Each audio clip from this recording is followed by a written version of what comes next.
You can listen to any number of Fragments of Silicon in one day.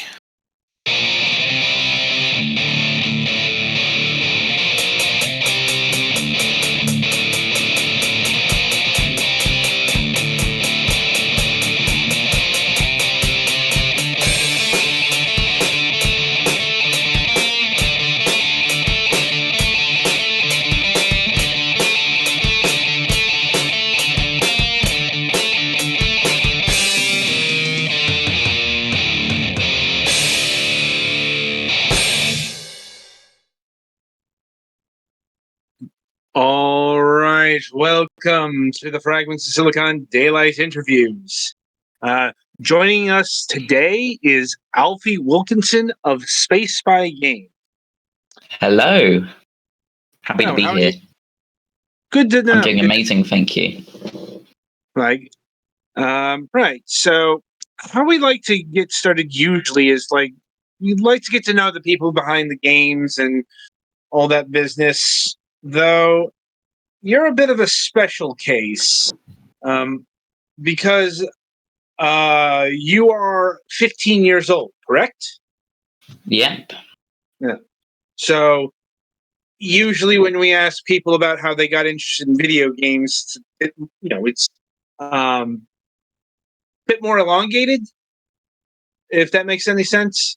But that makes sense, but yeah. I think my story is quite interesting, so I will summarize. Right. Yeah. I mean, obviously, I think like a lot of people, playing games at a young age. I mean, like, my dad had like a whole kind of man cave as such with all of his old retro systems. So I kind of ended up just playing them over the years, really. And I owned a Wii U and all that, and I had like a nice mix between old and modern. And I think the idea of making games or like being involved in like the gaming industry was always like a huge part of like my consciousness, like growing up. So obviously, lockdown happened, and lockdown was boring. People were trying to find things to do.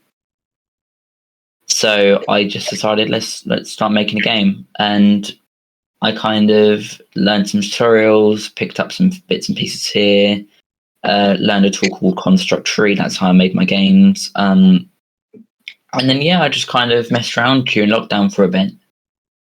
And then at the start of 2022, I met a really cool guy who had won a BAFTA award, BAFTA Young Game Designer. He told me all about it. I got super interested. So I started making Eglion for the competition, and a few months later, after I developed the full version, it won, and now I'm kind of in the games industry as like a actual person with a company making games now, and that's like a huge deal to have that early start. But yeah, that's kind of like how I got into games and how I started making them.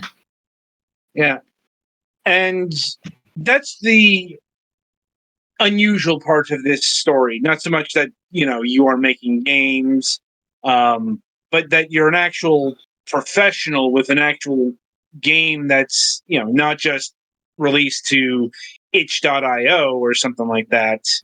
That's available for free, but this is a commercial product that's on Steam and consoles. Yeah. Like, how does that feel? Being so young. It's interesting because like I know people that are like 10 years ahead of me and are like still working on that goal. So I think having like this early start can really help me like be more ambitious, and like the quicker I can do these milestones, it means I'll have like a bigger role in the future and hopefully like a bigger impact on games and the games industry.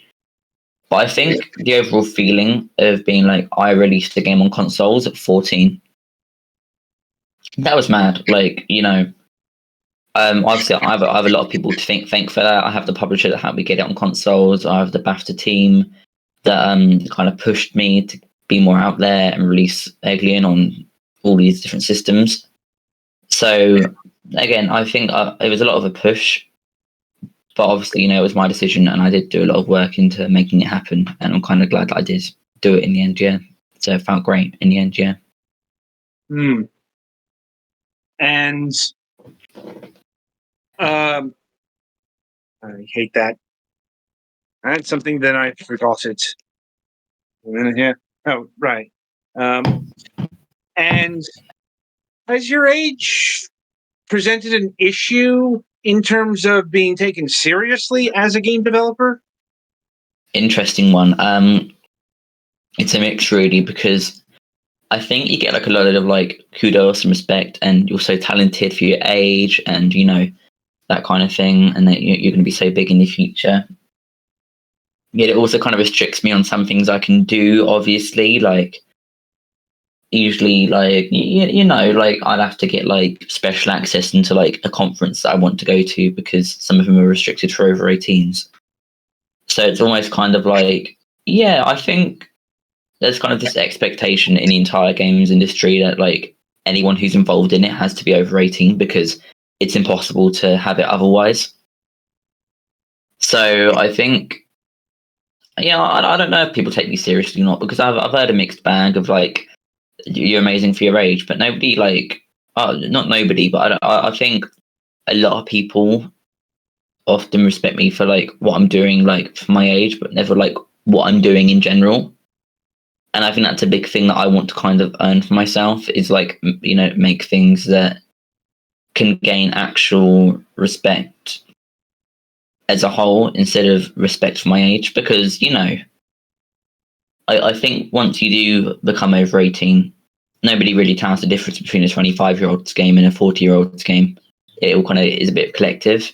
Yet because of my age, I am kind of put into like a separate group of quality, which is quite interesting, yeah. But I'm not too sure. But I do think there's a mixed bag there with like how people feel about me being under 18 and kind of what that means for my games.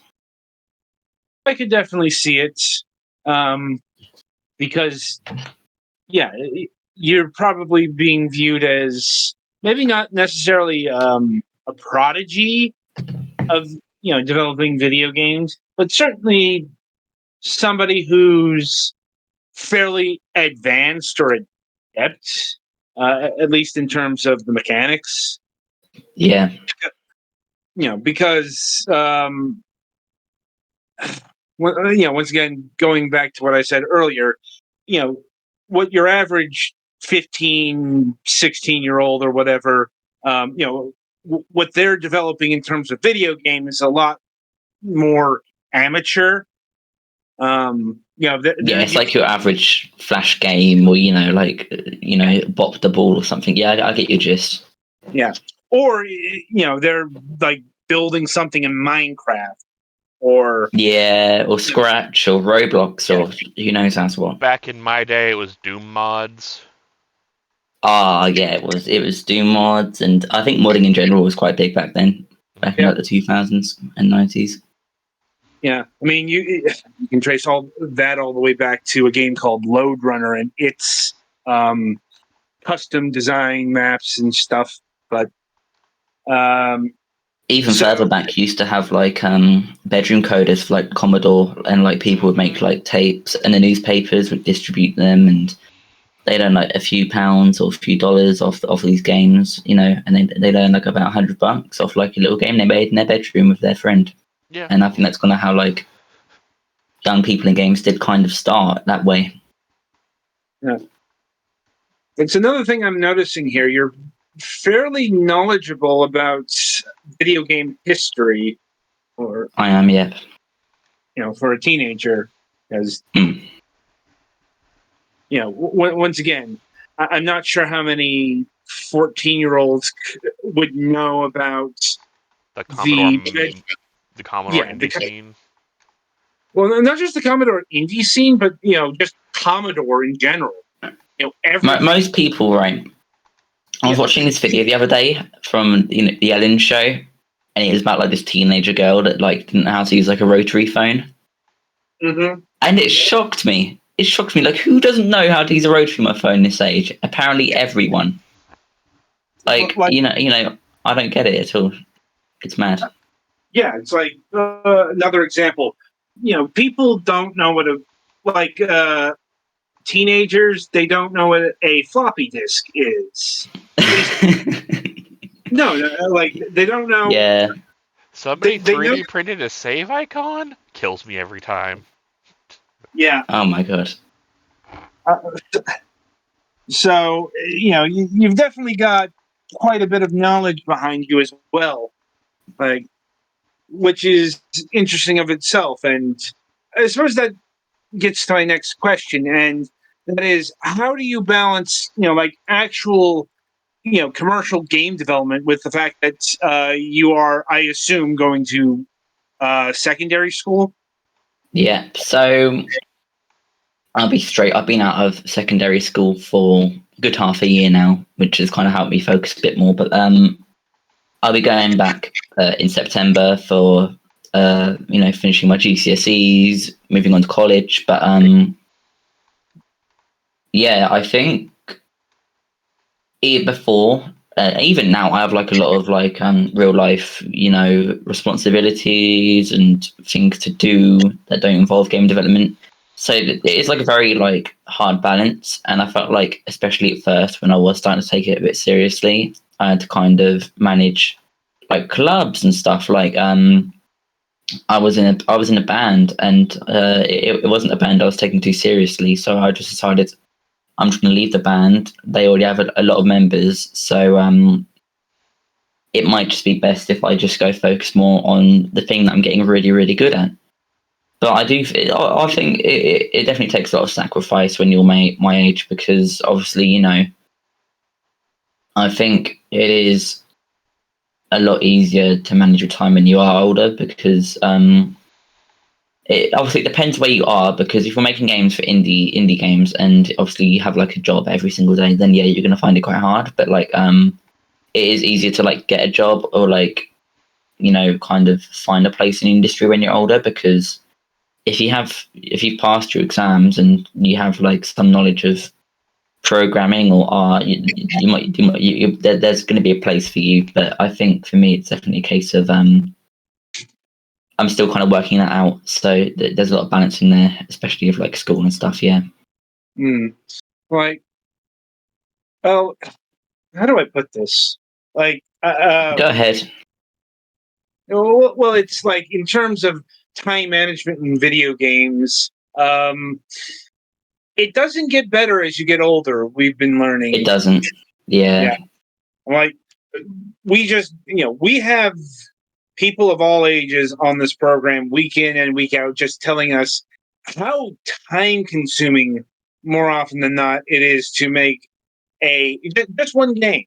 Like, I suppose to ask, how long did it take you to make Alien here?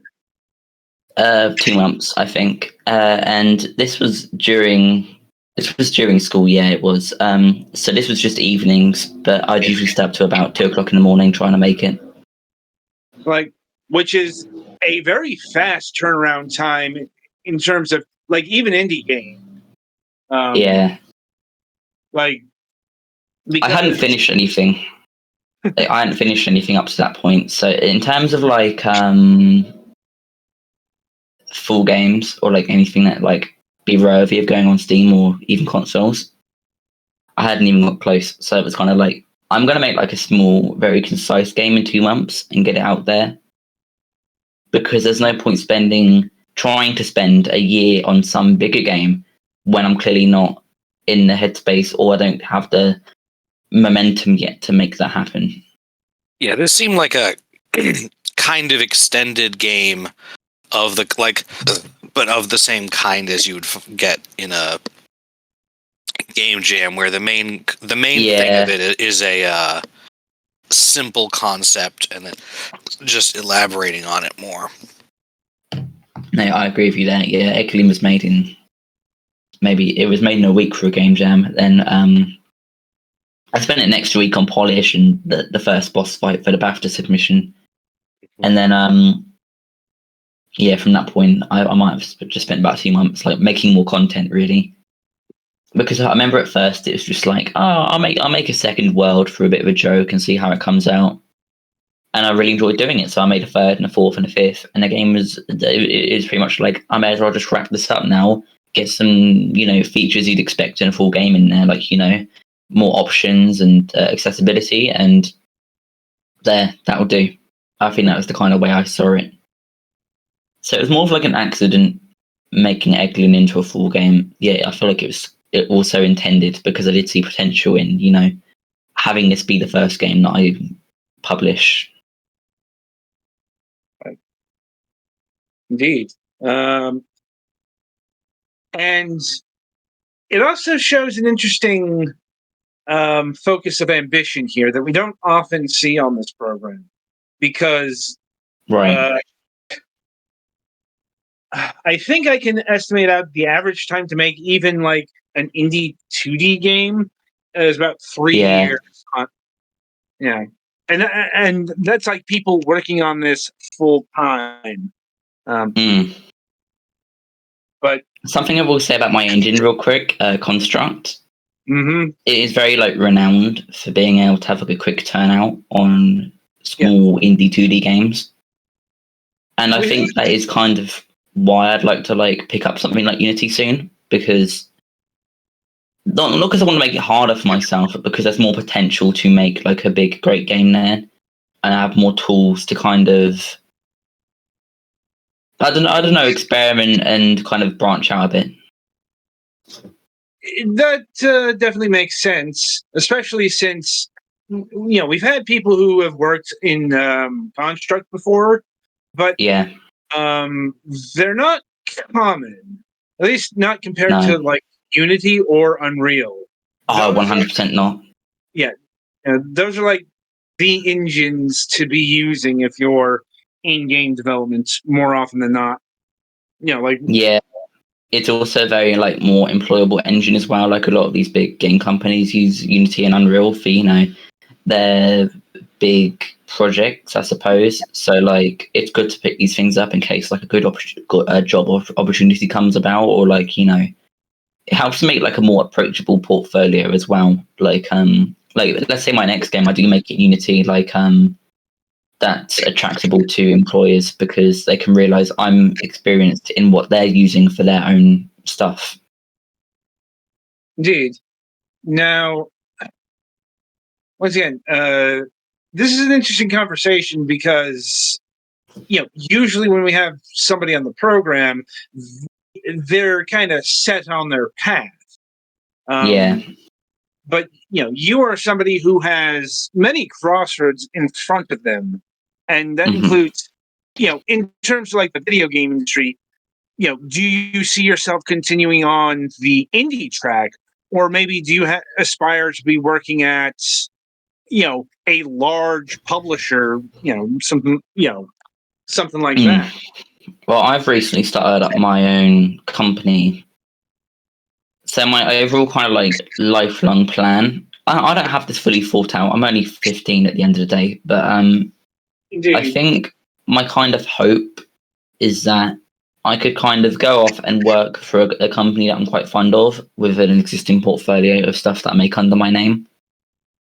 I work for that company and I gain a lot of expertise about how to run a good team, how to contribute to one, how to communicate, and kind of hone my skills and, of course, increase my portfolio. And then when I do have enough income coming in to kind of sustain myself for a while, I'd quite enjoy starting a small team, starting my own kind of game studio officially, and then kind of building up from there, and then kind of having me Alfie Wilkinson and Spacespy Games be a proper kind of name people know about, and the actual titles that we produce are impressive and stand out in the space. But that's kind of the dream, really, kind of just be able to just have full creative control eventually and be able to do it with people that are talented and really creative and just inspiring to work with. That's the hope. No doubt. And I suppose a question that's very pertinent to that particular path is, have you done any collaborative work yet? I have done a bit, mostly game jam work really, but yeah, I've done bits here and there. I'm starting to get in contact with more people. I think that's a big goal for me now, try and make something with a small team, of people that are much better at doing some things than I am. Like, I know some great artists that can make like some really stunning visuals that are also my age, which is always a great kind of having like a group of people my age that are like elite is kind of like a cool concept to me. Mm-hmm. But yeah, I think that's the kind of hope. Get like a nice musician in there, get a nice artist in there, get a nice programmer in there, and then obviously I can focus on what I do best, which in my opinion I'd say probably game design and mechanic kind of work. What about coding? How do you feel about your coding skills? I mean, obviously, Construct is like a drag and drop system, but I'm okay in C# and Python, so I'm hoping to kind of hone in on that more, learn a bit more, and I think really I'd like to get decent at everything. That way, if I do like start my own company, I can kind of like empathize with what people are doing and be like, yeah, I've tried this out for a project and I know what that's like, and I can kind of give good feedback as well to people, like not even like in a workplace, but just like if someone approaches me and is like, Alfie, can you check this out? And I can just be like, oh yeah, I like this, but this could be changed or could be improved. So I think being able to like test all these different segments of game development out is like a big hope of mine. Yeah. Makes sense. Especially since, I presume on Egglin here, you were the sole creative force from start to finish. Yep. There are boosts from here and there. People give me feedback and testing, and people kind of contributing to the project. But for the most part, it was me start to finish, and a lot of it was just me sitting in my bedroom making the game. Yeah. Yeah. Well, I suppose with that in mind, we should actually talk about the game itself, as in, like, what is the Egglian? What is he doing? Why is he going through these caves and things of that nature? So Egglian, if you mean in like a story sense, I suppose. The Egglian story is interesting because it was completely rewritten like pretty late into the development. Originally, it was about a character Astery essentially going to like save her husband. But I like the girl save Sky video game trope that's like coming out more. But at the same time, I felt like the story could also be a bit more interesting, and I kind of appreciated that. So I rewrote it to be a bit about like saving the Earth, a bit about like planet abuse and capitalism and greediness. It's not as obvious in the writing as I'd hope it be, but the reason why you're essentially doing what you do and you're egging about is to essentially save the Earth from corruption. Essentially, the actual rock of Earth has blown up, and the only thing left is like the middle of the Earth, like the core. So essentially, you have to go and find the leftover and kind of restore it to how it once was, of being like a full planet that's habitable and safe to live on. Like, so I don't know why I went with Egglian, why the egg mechanic is there, but I remember I think originally when I was prototyping I wanted to do something like a jetpack, but I just thought there's too many games with a jetpack. What other creative ways of a jetpack could I do? And I thought, and I think I just remember like drawing like something egg shaped and just being like, what if it was like eggs and they were coming out of her? And I think it just kind of spilled from there, really. And it was almost like a creative chain reaction. Like, it's certainly unique, if nothing else, in terms of propulsion system.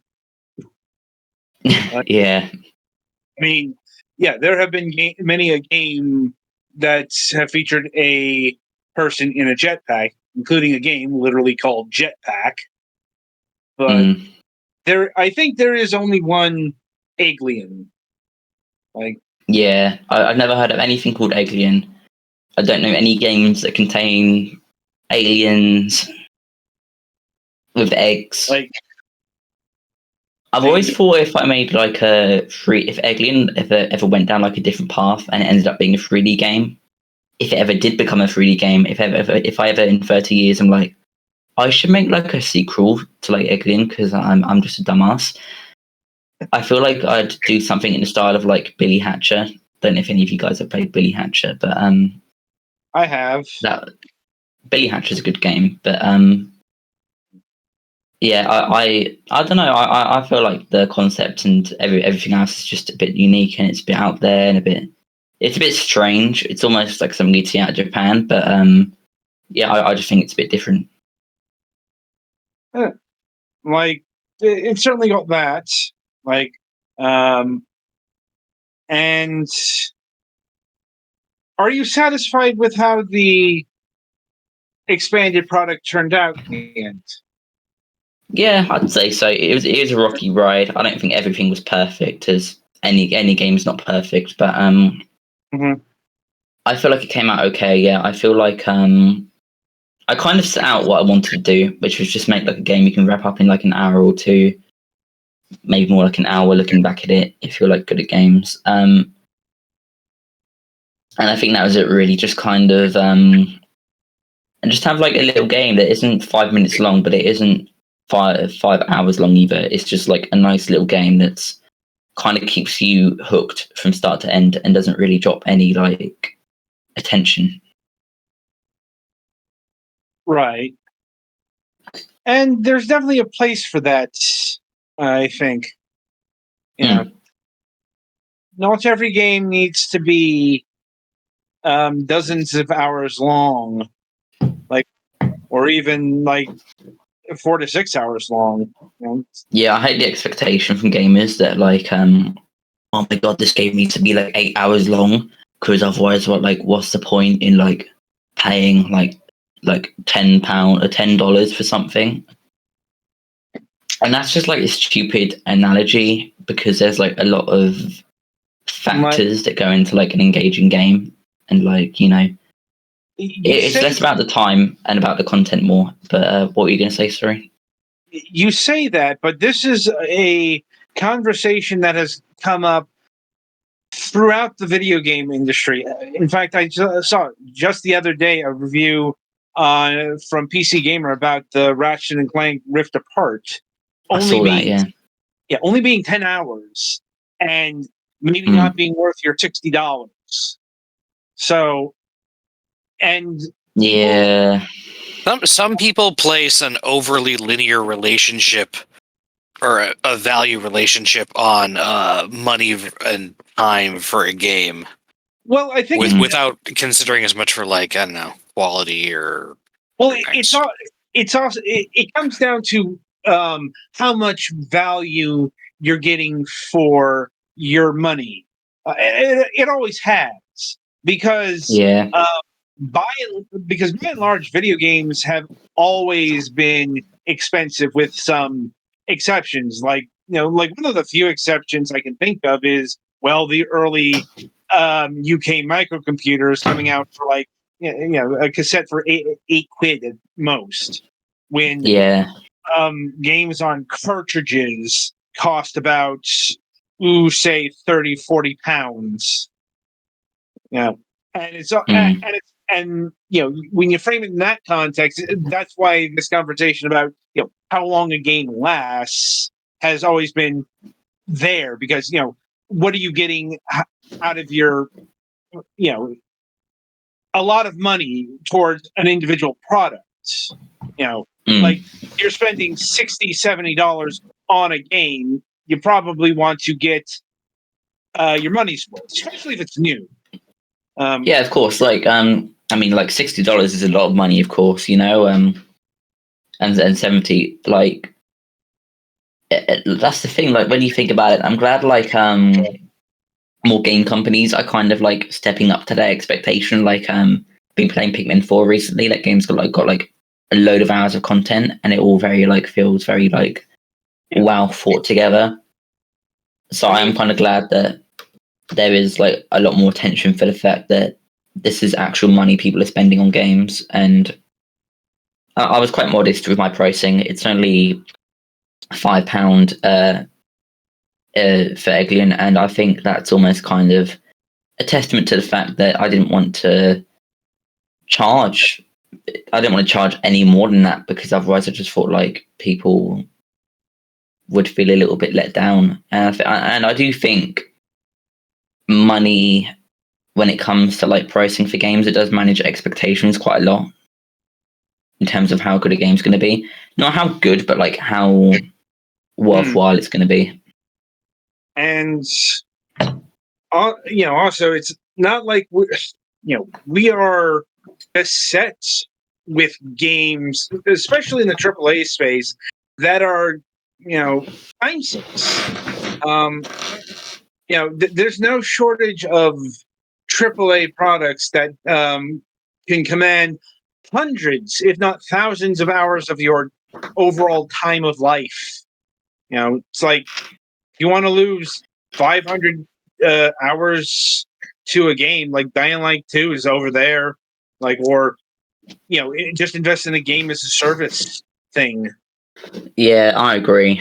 I think there's a lot of respect to like games like Vampire Survivors that like manage to like charge like a couple dollars and then just kind of like have like hours and hours of gameplay. Like there's a lot of like respect there, because you could easily charge it for more and they don't. Yeah, it's not a one size all fits approach. Of course it isn't, no. Yeah. Anyway, though, putting that aside, I want to ask about the porting process, because, as mentioned previously, this game has seen its way to consoles, and I'm wondering, did you handle that, or did another entity do that? Yeah, it was mostly another entity. Yeah, I got in like contact with like a publisher, maybe about the hype for the game was about like between June and like September, because I'd won the BAFTA in June and I went to like the open day where I received the award in July, and and then August is when the game came out, and September was when like most people were done playing it and had experienced it like in my community, and people that might have followed me on Twitter or might have just checked out the game. So yeah, it might be like around September that I got in contact with Penguin Pop Games. I'd fished around a little bit, but these were one of the first people that I found that were doing a good deal and like fit my needs. So yeah, they are like they get in contact with like more teams that like do the process for them, so that they almost like spend money and then obviously we do 50-50 back, which is the great thing about them. They handle like all of the process, Penguin Pop, and then you just kind of you just split with them, and that's it really. So you don't really have to even like do much to let it kind of happen, which is great. Obviously, I didn't want to put a lot of effort into it, so yeah, they were really like considerate of that I hadn't done this before, and yeah, I think they were really welcoming, and the entire team there was so nice to me. So yeah, Penguin Pop, great people, and I'm glad they're kind of like starting to come out now with like proper titles. And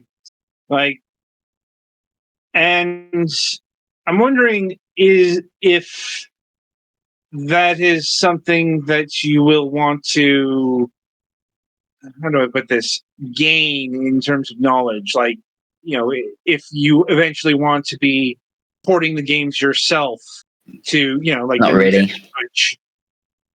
Nah, I think publishers are still like a very important thing in the games industry, and like I know a lot of people that wouldn't be able to put their games out there because of them, and I'm not saying that I don't have like a massive time schedule, but because I don't, I would have the time. But obviously, there's especially with Construct specifically, there is a lot of like hurdles there. That they're experienced in that, so I think it's just best to let them get on with that. But if I moved on to like Unity or Unreal, I'd look more into it. But if there's people that are like really good at it and they think they can get like everything that I possibly need for the game up, then more power to them. I may as well let them do the job. Indeed. And well, as far as my final question at this juncture is, can you tell us anything else about any future games that you have going on right now? Interesting one. I think like it was interesting because essentially what happened was I'd like released the game, and then when I got sent out to do all these field trips or field missions, if you will, like right after like I got sent up to like Manchester to like see my game displayed in like a museum. I got invited up earlier this year to go to like the Game Award, BAFTA Game Awards to present the award for best game design, which was a huge honor. And obviously there's these different people that want me involved in things, so that took up a lot of my time because I knew this was huge opportunities. I recently did like a talk at a conference, Develop Brighton. That was great. Loads of people turned up for it, and I was happy I was able to share a bit of wisdom with people about like the development process, and you know what that kind of experience was like for me. So I've been caught up quite a lot, but I think now things are starting to settle down a bit more. I have time to like consider what I want. I know I don't want to be a one game wonder. I know I want to, you know, expand out and try something maybe a bit different for this next game. So while I don't have anything to announce yet, I can say things are planned and I have started development. Yeah. Okay. So hopefully I'll keep you guys posted on that. Indeed. All right. I'll see if my colleagues here have anything further for you. I think I'm good. I think you covered everything I was going to ask. Yeah. Right. So, Alfie, I want to thank you for taking time out of your schedule and being with us here today. It's been very illuminating. It's been a pleasure, definitely. It's been great to talk with you all, be part of this podcast. I really enjoyed watching you guys play through, and yeah, it's just really lovely to talk about like my experience being a young game developer. Yeah. Indeed. Right. So the game is Alien. It's currently out on pretty much every major platform. It's also 40% off currently on the PlayStation Summer Sale. So if you're currently watching this at time of release, then you can get yourself a good deal if you play on PlayStation. Ooh. I suppose I do have one more question in this arena, and that is, have you given any thought to making a mobile version of Alien, or having somebody port Alien over to iOS and Android? A quick story time then.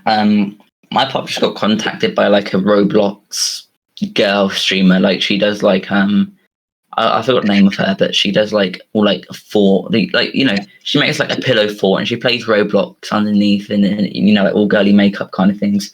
And she expressed interest in playing Alien since she wanted to expand out to indie games for some reason.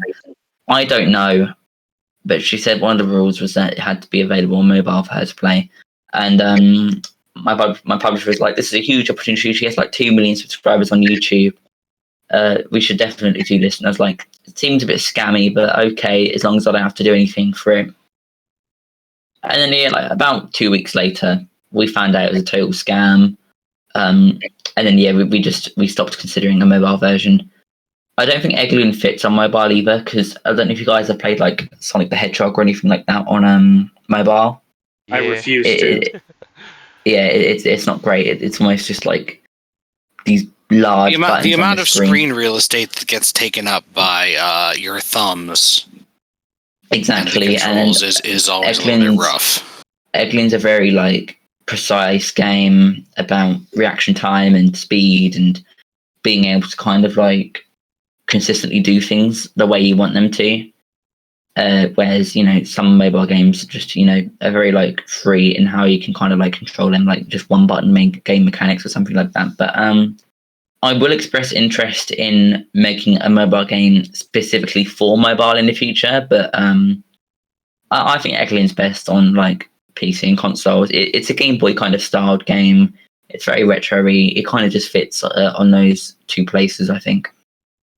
I think I would agree, given what I've seen Anyway, so yeah, once again, the game is Alien. I It's have a follow-up available on. question. Oh, If you okay. were Hit me. approached by like Limited Run or whatever, who would be willing to make like a Game Boy version of this game, would you consider it? Or Yeah, is I'd it consider it. I bet it'd be quite hard, obviously, because there's a lot of things to consider. There's actually this really cool like game development tool called Game Boy Studio, yeah? where you can make like little like tiny Game Boy games. I have considered messing around with it and making like a really bad version of Eggling, like you'd see back in like the 90s, Egglian like Junior, if we're gonna use the past parlance and Eggling stuff Junior, like this. and it's just like this horrible like hop and bop platformer, and it's so hard, and it just goes on fire as like one of like the worst games in history. But if I got approached for anything like that, then yeah, and they feel like they could do it well, then yeah, I'm here for that. Okay. Yeah. Well, that's good to know. Because I'm like, yeah, people are doing that these days. Oh yeah, they definitely are. Any more questions? I'm still quite interested in hearing if you guys have anything. I think we're good for now. Yeah, I Like, think all I'm good good. then. That was my last one. Yeah. Awesome Right. then. So, once again, the game is Alien. It's currently available for the regular price of $5.99 USD. Not how much is it going in GBP? It is currently going for. Let me go and check on Steam.